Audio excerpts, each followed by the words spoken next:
প্রিয় ভিউয়ার্স, সবাইকে স্বাগতম নতুন আরও একটি ভিডিওতে। আগামী জুন মাসের বেতনের সঙ্গেই অর্থ মন্ত্রণালয়ের মহার্ঘ ভাতা দেওয়ার প্রস্তাব রয়েছে। সূত্র আরও জানায়, 5 বছর অন্তর সরকার সাধারণত একটি নতুন বেতন স্কেল ঘোষণা করে। কিন্তু দেশের অর্থনৈতিক পরিস্থিতি বিবেচনায় 2015 সালের পর আর কোনো নতুন পে স্কেল ঘোষণা হয়নি।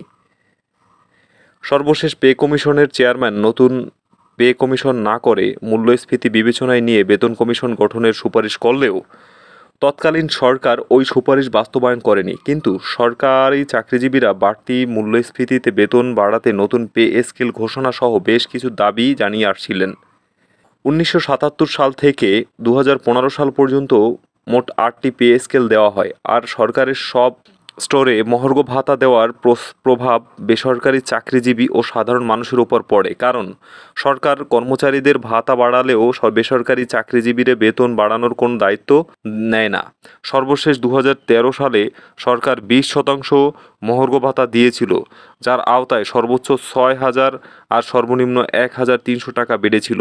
3 বছর পর যখন বেতন শতভাগ বাড়ানোর ঘোষণা দেওয়া হলো, তখন কার্যত বেতন বেড়েছে 80%।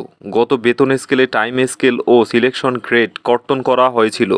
অন্যদিকে এ অর্থবছরই মহার্ঘ ভাতা দেওয়ার বিষয়টি নিশ্চিত করেছেন জনপ্রশাসন মন্ত্রণালয়ের সিনিয়র সচিব মোখলেছুর রহমান। জানান, আগামী 30 জুনের মধ্যেই কর্মচারীদের জন্য মহার্ঘ ভাতা ঘোষণা করা হবে। মহার্ঘ ভাতা নিয়ে 2টি সভা হয়েছে। এবার যারা পেনশনে গিয়েছেন তাদেরও মহার্ঘ ভাতা দেওয়া হবে। যারা মহার্ঘ ভাতা পাবেন, ইনক্রিমেন্টের সময় সেই ভাতা বেসিকের সঙ্গে যোগ হবে।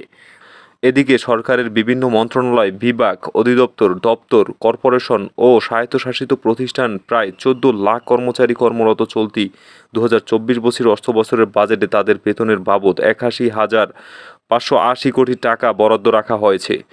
বাজেটে মহার্ঘ ভাতার কোনো বরাদ্দ নেই, তবে কমিটির সুপারিশের ভিত্তিতে এই হার চূড়ান্ত করে পরিচালন বাজেটের অন্য খাতের সঙ্গে সমন্বয় করা হবে। এর আগে গত 20 ডিসেম্বর সরকারি কর্মচারীদের জন্য সংশোধিত বাজেটে মহার্ঘ ভাতার বরাদ্দ রাখার ইঙ্গিত দিয়েছিলেন পরিকল্পনা ও শিক্ষা উপদেষ্টা। ওই দিনের একনেক বৈঠক শেষে তিনি বলেছিলেন, সরকারি কর্মচারীদের বহু ধরনের দাবি দেওয়া মেটাতে গিয়ে বেতন ভাতা বাড়ানোর বিষয় আছে, মহার্ঘ ভাতার বিষয় আছে, তাই রাজস্ব খাতে ব্যয় কমিয়ে রাখা খুবই কঠিন। কাজেই সব কিছু উন্নয়ন বাজেটের ওপর এসে পড়ে।